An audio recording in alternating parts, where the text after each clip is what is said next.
Let's go to Tim in Jacksonville, Florida. Hi, Tim. Hi, Patrick. My question is, yesterday I became aware that two prominent Catholics in the media who are Orthodox, that they were both bewildered by what they see as massive heterodoxy and evil behavior amongst church leadership, and because of this, they are very tempted to leave the Catholic Church for an Orthodox church that is not in communion with Rome.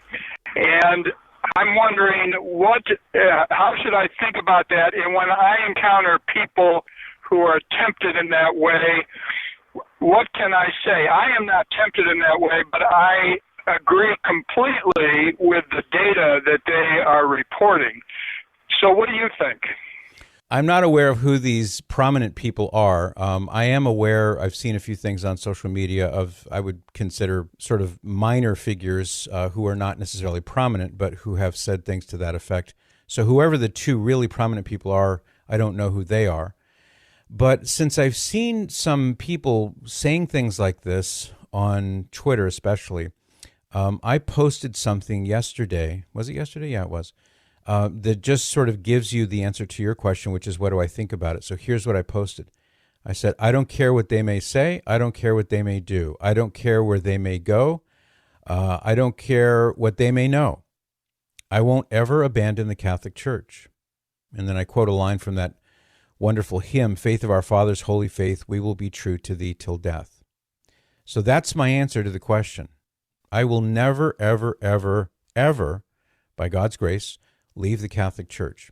And it is a non sequitur to say because they don't like the Pope or they don't like the bishops or the priest scandals. And I'm not in any way minimizing these priest scandals and bishop scandals for that matter. The culture of mendacity that permeates some circles of the clergy, sort of habitually lying and covering up and blaming others and stonewalling and no comment. We're sick of that stuff, and understandably so. But that is not a reason to walk away from the church that Christ established. There is no reason to walk away from the church that Christ established. So if one is convinced, and I am, that the Catholic Church is the church established by Jesus Christ and has the fullness of the faith, and as we talked about Noah's Ark the other day, it's a stinky, messy, unruly place. It's not a pretty picture, but it is the ark, and if you get on that ark, you'll be saved in the flood. And that's where I want to be. And I'll never leave the Catholic Church. So I'll quote it again from my Twitter feed. If you want to see this, just go there. It's at Patrick Madrid, and you can comment or like it or whatever. I don't care what they may say. I don't care what they may do. I don't care what they may know. I don't care where they may go. I won't ever abandon the Catholic Church.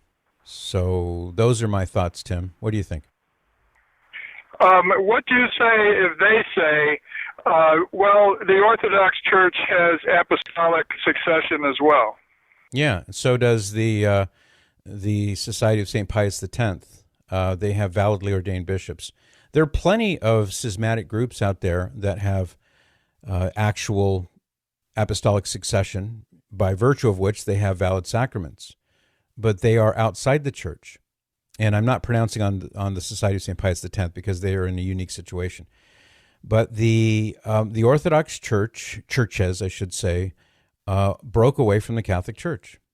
They departed from the one holy Catholic and Apostolic Church. They've maintained their apostolic succession, ergo they have valid sacraments, and we have esteem for them and so forth. But I would never leave the Catholic Church to go into a schismatic group. Never. Not going to do it.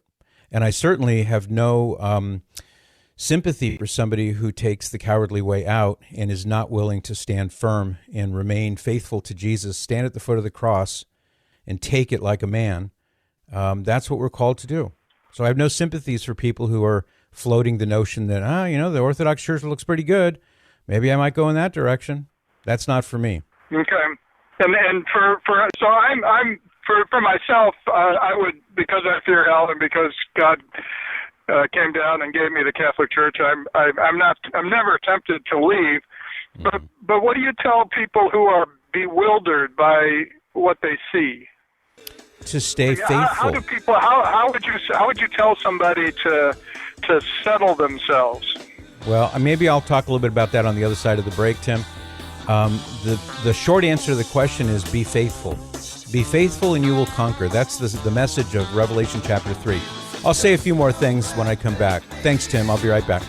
Well, I was asked by Tim before we took the break about some people who say, some Catholics who say, I am disgusted, I've had it up to here with the pre-scandals and malfeasance on the part of some bishops and just, the general malaise that we see in the church today, in some places, not in all places, and expressing dissatisfaction and concern and bewilderment. And I understand where they're coming from. I get it. I do get it.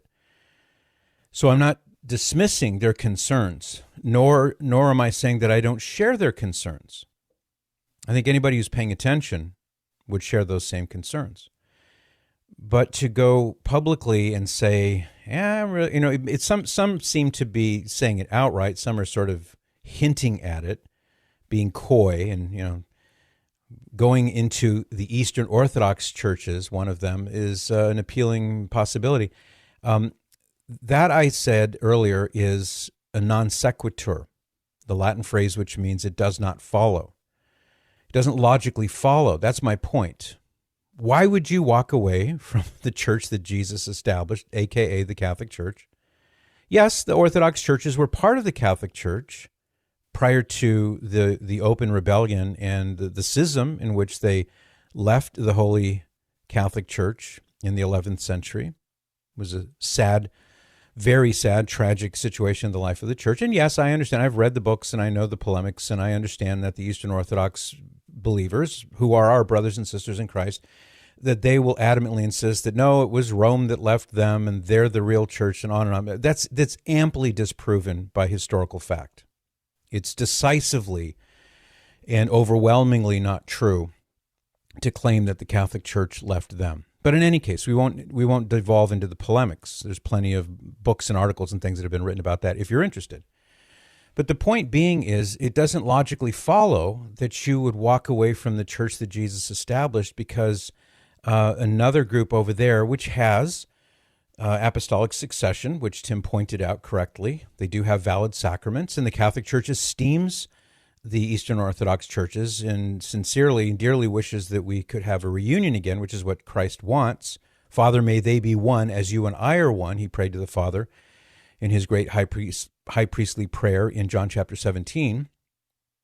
St. John Paul II, he wrote 2 magnificent encyclicals on this topic. One was Ut Unum Sint, which is Latin for let them be one. And the other one was Orientale Lumen, which is the Latin for the light from the east, extolling the beauty and the history of the Eastern churches, but at the same time reminding everybody that it is wrong for them to be intentionally in schism from the Catholic Church, and so on and so forth. So coming back to my thesis that Tim asked me to expand upon, and that is that I just don't understand the thought process for somebody to say, well, they don't have those same abuses over there, and by the way, they do. It's just not as widely known, and it's not as widely covered. It brings me no happiness to say that, and I don't say that in any way to minimize the terrible things that have happened in the Catholic Church. We have to face up to them. But you're not going to find a church that is free from those things.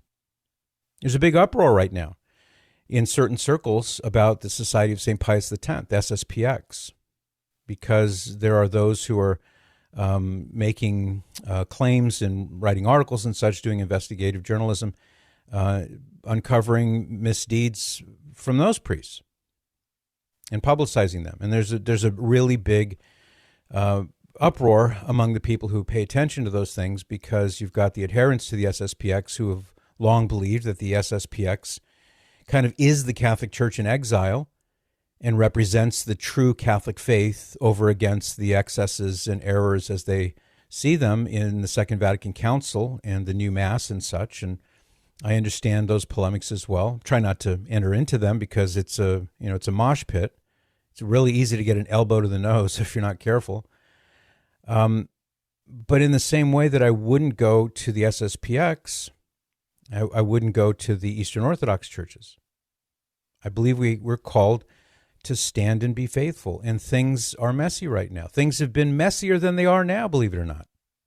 As crazy as you think the Catholic Church is right now, and I don't mean the church herself, I mean the members of the church, the tumult, the strife, the fighting, the petty sniping by liberal church history professors on Twitter, with their snarky comments about priests who celebrate the traditional Latin Mass and all the other stuff that's going. It's like a circus. It's like a sideshow in some of these areas.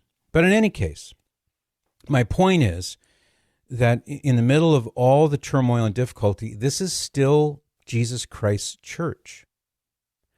So back to my thesis one more time. It doesn't logically follow that because other people are not living up to the standards that Jesus set for us, that you would then say, okay, I'm out of here. I'm done. Look at that guy. Look at him over there. And look, he's not living up to what Jesus said, so therefore I'm going to leave? What? How does that work? So, no. Stand and fight. Fight with the weapons of prayer. Put on the whole armor of God, as St. Paul says. Stand and fight. And by fighting, what I mean is pray your heart out and do acts of reparation. Be faithful, and you will conquer. If you bug out trying to find greener pastures, I hope it works out for you. I really do. And I've seen some other people. I've seen some people who are, columnists and they write articles and things. I'm thinking of one guy in particular who, I think he's probably a fine person. He's probably a really nice guy. But he's made a sort of cottage industry about how he left the Catholic faith and became Eastern Orthodox. And now from his perch in the Eastern Orthodox Church that he belongs to, he invariably winds up taking pot shots at the Catholic Church and is sort of maybe a Pied Piper for some people who think, well, he did it, maybe I can do it too. You won't find me in that line, that's for sure. You will not find Patrick Madrid doing that. And I'm not saying, hey, I'm better than anyone else. I'm not. I'm not better than anyone else. I'm not smarter than anyone else necessarily. But I do know the truth when I see it, and that's why I said on Twitter, I don't care what they may say. I don't care what they may do. I don't care what they may know. I don't care where they may go. I won't ever abandon the Catholic Church. And I want to get to heaven, and I'm willing to die trying. And that's my humble advice to anybody who is bothered by the things going on right now. Stand and be faithful, and you'll make it. I was thinking about an analogy to this question that we've talked about off and on today about people who are tempted to walk away from the Catholic Church and maybe go into Eastern Orthodoxy or some such thing. And we've seen a few people do that, but I was thinking about an analogy that I think is helpful, at least it is for me, and I wanted to share it with you. And the analogy is marriage. So I see my commitment to Jesus in the Catholic Church because I firmly believe that the Catholic Church is the church established by Jesus Christ. The historical evidence is overwhelming. The biblical evidence is overwhelming. And we could go on, but we won't do that. I'm just making my assertion here. I am beyond convinced that in spite of its many problems and scandals and goofiness that goes on in the Catholic Church, seems to always be that way. If you look back at church history, it's always in some kind of turmoil. Why did Jesus arrange things that way? I don't know, but he did. Okay. Noah was told by God to build the ark, not for a pleasure cruise, but for a storm. The flood was a violent storm that lasted for 40 days and 40 nights. It swept everybody away. Imagine the waves. Imagine the seasickness you would have had if you were on the ark. It was not a pleasant 3-hour cruise. It was a mess, and it stank to high heavens in that ark with all those animals. Come on. So what I'm saying is, another analogy that comes to my mind is marriage. And I look at it this way. And I'll be speaking, of course, from the standpoint of a man as a husband. Wives, you just turn it around and think of it in reverse order. And when you get married and you make your promises before, first of all, your wife and God and the whole church, and you take your vow to be faithful, to be in sickness and in health, for richer, for poorer, for better or for worse, all the ways in which we say that, we're making a promise. And let's face it, if you're married long enough, you're going to hit some bumps in the road. Maybe some really big bumps. Maybe bankruptcy, maybe bad health. Maybe your wife, when you're married 40, 50 years, thankfully, this is not the case in my case, but what if your wife packs on the pounds and looks way different than she did when you first married her? It's called aging. It happens to all of us. It happens to the best of us. So what I'm saying is, for me, that's a perfect analogy. It helps me keep my equilibrium when I see other people saying, I think I might bug out and go become Orthodox. To me, that's just foolishness. No disrespect to Orthodox people. Please understand, I'm not dissing anybody. I'm not disrespecting Eastern Orthodox people or the Eastern Orthodox churches, even though they are in schism. But in any case, what I'm saying is, it's like saying I'm going to walk out of my marriage because I don't like the way my wife's treating me now. Or she lost her figure, or she doesn't make me laugh anymore. Or, and you can just check off the boxes, fill in the blank. What are your complaints? What is she doing that you don't like? And okay, maybe marriage 40, 50 years down the road is just not fun anymore, or maybe it's there's no romance maybe, or whatever. It doesn't matter. Take your pick. Put them all in there. You don't walk away from your marriage. You don't walk out. You don't check out. You don't say, all those promises that I made, not so much. You don't do that. So for me, that's helpful. Is the Catholic Church in a mess right now? Yeah, it is. In various ways and different things, and compromising with communist China. And yeah, there's a long list of things that I would like to see different in the church right now, but not a single one of them by itself, nor all of them combined, would ever sway me to walk away from the Catholic Church, ever. Because that's a church that Christ established. Like a marriage, that's your wife. And you made a promise, and, learn to love her. So I just want to say that because I get the impression that this is kind of swirling around out there and people are flirting with this notion. I would say, rid your mind of that delusion. Toughen up. Take a stand. Be a man. Don't take the coward's way out. Don't run away from Jesus. Don't search for, what's the old saying, greener pastures. It'd be like the husband saying, well, my wife doesn't have the figure she had when I married her, but boy, there's a secretary at work who sure does. You know what I'm saying? Don't do that. Be faithful and you will conquer. That's what Jesus says in Revelation chapter 3. For more of The Patrick Madrid Show, visit relevantradio.com/Patrick.